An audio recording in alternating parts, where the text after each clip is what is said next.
Hello dear students, तो कैसे हैं आप लोग। आई होप कि बहुत अच्छे हैं और तैयारी कर रहे हैं अपने एग्जामिनेशन की। जैसा कि आपको पता है 3 टाइम यानी कि मॉर्निंग के 6 AM, आफ्टरनून के 12 PM और रात में 8 PM को वीडियोस आपको लगातार दिया जा रहा है। वही सारे प्रश्न कराए जा रहे हैं जिनसे बनने की संभावना ज़्यादा है, जो एग्ज़ाम में आएंगे उसकी संभावना ज़्यादा है।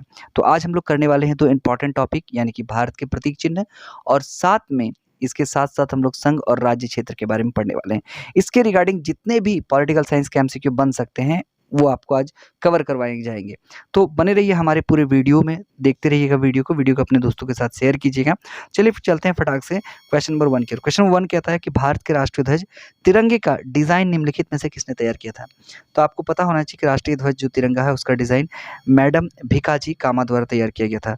और अंतिम तिरंगा जो है, जो फाइनली है, उसे पिंगलई वेंकैया द्वारा वो प्रस्तावित किया गया था। पिंगलई वेंकैया, आप नाम याद रखिएगा, वो अंतिम तौर पर डिज़ाइन देने वाले व्यक्ति थे। पर अगर कहें कि तिरंगा का ध्वज का डिज़ाइन जो है वो तैयार करने का श्रेय किसको जाता है, तो मैडम भीखाजी कामा इसका सही आंसर हो जाएगा।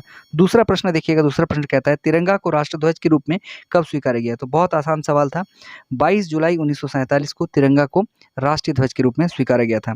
आगे देखिए क्वेश्चन नंबर 3 की ओर चलते हैं। यहाँ पे एक हिंट्स दिया हुआ है, हिंट्स में आप ध्यान में रखिएगा कि राष्ट्रध्वज के अंदर अंकित धर्म चक्र की 24 तीलियां दिन के 24 घंटे को दर्शाती है। इसमें जो अशोक चक्र है आपने देखा होगा, इसमें 24 तीलियां हैं। ये 24 तीलियां क्या दर्शाता है, तो भाई ये 24 तीलियां जो है 24 घंटों का प्रतीक है। चौथा क्वेश्चन देखिए, कहता है कि 3 दिसंबर 1929 को रावी नदी के तट पर सर्वप्रथम कांग्रेस अधिवेशन में निम्नलिखित में से किसने तिरंगे को फहराया था। तो आपको पता होना चाहिए कि सर्वप्रथम तिरंगों को फहरा रहा था Pandit Jawaharlal Nehru. Option number C is the right answer, Pandit Jawaharlal Nehru. पांचवा क्वेश्चन क्या कहता है कि राष्ट्रीय ध्वज तिरंगा की लंबाई एवं चौड़ाई का अनुपात क्या है। तो एकदम सिंपल सा क्वेश्चन है, 3:2, यानी कि लंबाई 3 होता है और चौड़ाई 2 होता है। आपको ये ध्यान रखना है राष्ट्रीय ध्वज तिरंगा के बारे में। आगे चलते हैं क्वेश्चन नंबर 5 की क्वेश्चन नंबर 6 की ओर। 6 नंबर क्वेश्चन क्या कहता है, ध्यान दीजिएगा। कहता है कि झंडा गीत किसने लिखा था। तो आपने झंडा गीत तो सुना ही होगा, विजय विश्व तिरंगा प्यारा झंडा ऊंचा रहे हमारा। तो ये गीत किसने लिखा था, तो ये गीत जो है वो श्यामलाल गुप्त ने लिखा था। ऑप्शन नंबर डी, झंडा गीत श्यामलाल गुप्त के द्वारा लिखा गया था। आगे देखिएगा क्वेश्चन नंबर 7 की ओर फोकस कीजिएगा। 7 नंबर क्वेश्चन क्या कहता है, 7 नंबर क्वेश्चन कहता है निम्नलिखित में से कौन एक रंग हमारे तिरंगे झंडे में नहीं है। तो केसरिया है, हरा है, सफ़ेद है, पर लाल रंग हमारे झंडे में नहीं है। ऑप्शन नंबर बी, लाल रंग इज द राइट आंसर। आगे देखिए क्वेश्चन नंबर 8 कहता है सुप्रीम कोर्ट ने 23 जनवरी 2004 को निम्नलिखित में से किसकी याचिका पर यह निर्णय दिया कि नागरिकों को सम्मान के साथ राष्ट्रीय ध्वज वर्ष भर फहराने का अधिकार है। पहले तो राष्ट्रीय ध्वज ना आम नागरिकों को वर्ष भर फहराने का अधिकार नहीं था, पर सुप्रीम कोर्ट ने एक डिसीजन दिया 23 जनवरी 2004 को। तो आपको ये बताना है कि सुप्रीम कोर्ट ने जो डिसीजन दिया था किसकी याचिका पर दिया था। तो इसका सही आंसर हो जाएगा Naveen Jindal. Option number B, Naveen Jindal is the right answer. 9 number question क्या कहता है, देखिए भारत में राष्ट्रीय पक्षी का नाम क्या है। तो ये सिंपल क्वेश्चन है, मोर भारत का राष्ट्रीय पक्षी है। आगे देखिए 10 नंबर क्वेश्चन कहता है कि भारत के राष्ट्र ध्वज का वस्त्र है, राष्ट्रध्वज जो होता है उसका वास्तविक वस्त्र कौन सा होता है, ये आपको बताना है। ये नहीं कि आपको मार्केट में कौन सा अवेलेबल है, वास्तविक तौर पर वस्त्र क्या है, तो खादी वस्त्र होता है। Option number D, khadi is the right answer. आगे देखिए 11 नंबर क्वेश्चन क्या कहता है कि राष्ट्रीय कैलेंडर का प्रथम महीना कौन सा होता है। तो आपको पता होना चाहिए कि चैत्र महीना जो होता है वो राष्ट्रीय कैलेंडर का पहला महीना होता है। आगे देखिएगा 12 नंबर कहता है गीत जनगण मन को भारत के राष्ट्रगान के रूप में किस वर्ष स्वीकृत किया गया। तो जनगण मन को भारत के राष्ट्रगान के रूप में 1950, जब भारत गणतंत्र हो गया तो उसे राष्ट्रीय गान बना दिया गया। आगे देखिए 13 नंबर क्वेश्चन कहता है भारत एवं पाकिस्तान का विभाजन किस योजना के तहत हुआ था। एकदम सिंपल सा क्वेश्चन है, आपको पता होगा माउंट बैटन योजना के तहत भारत और पाकिस्तान का विभाजन हुआ था। 14 नंबर क्वेश्चन क्या कहता है, देखिए हमारे देश का संविधान है, तो हमारे देश के संविधान का नाम क्या है ये आपको बताना है। तो बिल्कुल सही आंसर हो जाएगा भारत, अर्थात इंडिया हमारे देश का संवैधानिक नाम है। आगे देखिए नेक्स्ट क्वेश्चन की ओर चलते हैं, क्वेश्चन नंबर 15 की ओर। 15 नंबर क्वेश्चन क्या कहता है, ध्यान दीजिएगा। निम्न में से किस नदी को भारत की राष्ट्रीय नदी घोषित की गई है। तो आपको पता होगा गंगा जो है वो भारत की राष्ट्रीय नदी है। 15 का option number C is the right answer. 16 number question पर चलते हैं। 16 नंबर क्वेश्चन क्या कहता है, देखिएगा कहाँ स्थित अशोक स्तंभ के शीर्ष पर 4 सिंहों की अनुकृति को 24 जनवरी 1950 को भारत का राष्ट्रीय चिन्ह घोषित किया गया था। तो सारनाथ में स्थित है, याद रखिएगा 24 जनवरी 1950 को इसे राष्ट्रीय चिन्ह के रूप में घोषित किया गया था। 17 नंबर क्वेश्चन देखिएगा। 17 नंबर क्वेश्चन कहता है कि भारत के राज्य चिन्ह के आधार पर भारत का राष्ट्रीय वाक्य सत्यमेव जयते उत्कीर्ण है, यह निम्नलिखित में से कहाँ से उद्भव है?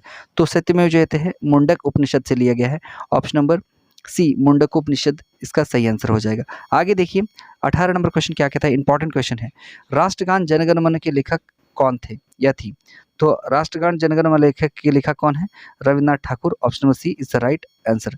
आगे देखिए 19 नंबर क्वेश्चन क्या कहता है। 19 नंबर क्वेश्चन कहता है कि भारत का राष्ट्रीय गीत 1874 ईस्वी में निम्नलिखित में से किसने लिखा?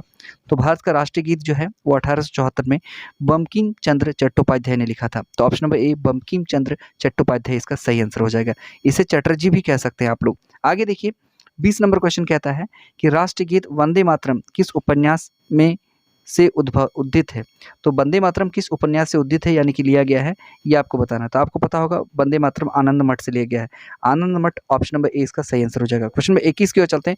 21 नंबर क्वेश्चन कहता है कि राष्ट्रीय गीत को गाने में कितना समय लगता है? तो राष्ट्रीय गीत को गाने में 52 सेकंड का समय लगता है। ऑप्शन नंबर ए लगभग 52 सेकंड का समय लगता है।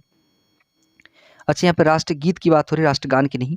तो राष्ट्रीय गीत को जो गाने का समय है वो 1 मिनट 5 सेकंड लगता है। और राष्ट्रीय गान, यहाँ पे याद रखिए, गान को गाने में 52 सेकंड का समय लगता है, गीत को गाने में 1 मिनट 5 सेकंड का लगभग समय लगता है।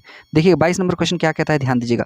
22 नंबर क्वेश्चन कहता है कि राष्ट्रीय गीत को बैंड पर बजाने की धुन सर्वप्रथम 1949 में मास्टर कृष्ण राव ने तैयार की थी। उनके निर्देशन में निम्नलिखित में से किसने इसे सर्वप्रथम बजाया था? तो राष्ट्रीय गीत जो बैंड पे बजाया जाता है ना, इसका धुन जो है वो मास्टर कृष्णा राव द्वारा तैयार किया गया था। तो सबसे पहले इसे बैंड पर किसने बजाया था, ये आपको बताना है। तो सही आंसर क्या हो जाएगा? ऑप्शन नंबर बी यानी कि मास्टर गणपत सिंह द्वारा इसे बजाया गया था। चलिए चलते हैं आज के आखिरी प्रश्न की ओर। क्वेश्चन नंबर 23 क्या कहता है, देखिए, कुछ अवसरों पर राष्ट्रगान को संक्षिप्त रूप से गाया जाता है जिसमें इसकी प्रथम और अंतिम पंक्तियां होती हैं। इस पंक्तियों के गाए जाने की अवधि क्या है? कभी कभी देखिए राष्ट्रगान को ना संक्षिप्त रूप में गाते हैं, तो इसमें इसकी पहली पंक्ति और अंतिम पंक्ति को शामिल किया जाता है। तो कुल मिलाकर राष्ट्रगान को संक्षिप्त रूप से गाने में कितना समय लगना चाहिए? तो इसका सही आंसर क्या हो जाएगा? ऑप्शन सी लगभग 20 सेकंड का समय लगना चाहिए।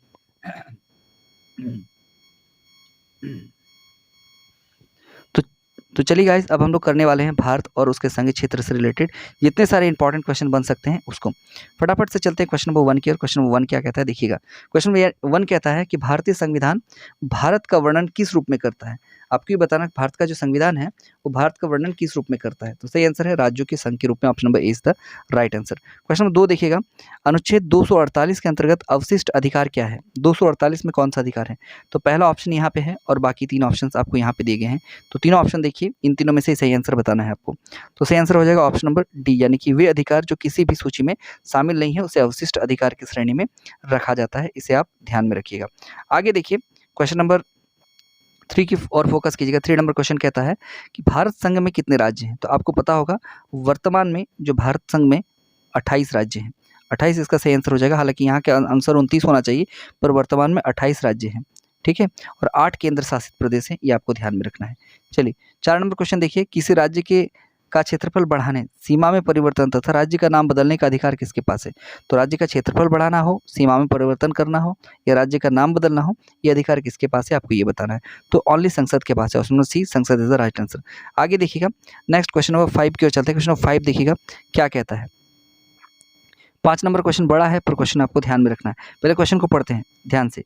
कहता है निम्न कथनों पर विचार कीजिए और दिए गए कूटों की सहायता से बताइए कि इनमें से कौन सही है। पहला कहता है देखिए, संविधान में यूनियन ऑफ स्टेट शब्द का प्रयुक्त हुआ है क्योंकि भारतीय राज्यों को अलग होना का अधिकार नहीं है। दूसरा कहता है एस के धर आयोग ने राज्यों के पुनर्गठन हेतु भारत के आधार की अपेक्षा प्रशासनिक सुविधा को वरीयता दी थी। तीसरा कहता है पंडित नेहरू, सरदार पटेल और पट्टाभी सीतारमैया की अध्यक्षता में कांग्रेस कमेटी राज्यों के पुनर्गठन में भाषाई आधार के पक्ष में नहीं थी। तो इनमें से कौन सा कथन सही है आपको ये बताना है। तो इनमें से कौन सा कथन सही है आपको ये बताना है। तो इसका सही आंसर हो जाएगा ऑप्शन नंबर डी, इसका सही आंसर हो जाएगा। सभी तीनों कथन सही हैं, इसमें आपको तीनों कथन जो है ये सही है।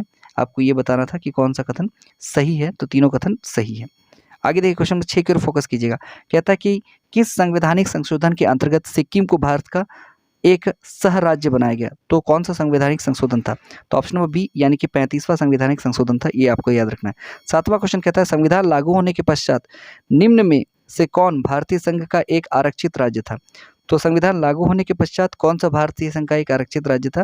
तो Sikkim, option number D Sikkim is the right answer. आगे देखिए 8वां प्रश्न कहता है कि मूल संविधान में राज्यों को कितने वर्गों में रखा गया था? तो आंसर तो आपको दिख ही रहा होगा यहाँ पे, डी नंबर यानी कि 4। मूल संविधान में 4 कैटेगरी था, ए, बी, सी, डी। बाद में फिर इसको कैटेगरी से निकाल के संघ और राज्य में बांटा गया था। चलिए, तो ये थे आज के इंपॉर्टेंट क्वेश्चन पॉलिटिकल साइंस के। आपने सुबह का वीडियो देखा होगा, हिस्ट्री से रिलेटेड मॉडर्न हिस्ट्री को स्टार्ट कर दिया गया हुआ है। अगर आप नहीं देखे हैं तो डिस्क्रिप्शन में लिंक दिया हुआ है, या फिर आई बटन पे क्लिक करके भी देख सकते हैं, या तो फिर स्क्रीन में आपको लास्ट में वीडियो का लिंक मिल जाएगा, उस पर टैप करके भी आप देख सकते हैं। सारे इंपॉर्टेंट है, सारे वीडियोज़ को देखिए, सारे वीडियोज़ को फॉलो कीजिए, तैयारी करते रहिए। चाहे आप पॉलिटिकल रखे हैं, हिस्ट्री रखे हैं, ज्योग्राफी रखे हैं, या साइंस का कोई सब्जेक्ट रखे हैं, सारे सब्जेक्ट आपके कवर हो जाएंगे बहुत ही बेहतरीन ढंग से। मिलते हैं फिर नेक्स्ट वीडियो में, तब तक के लिए गुड बाय।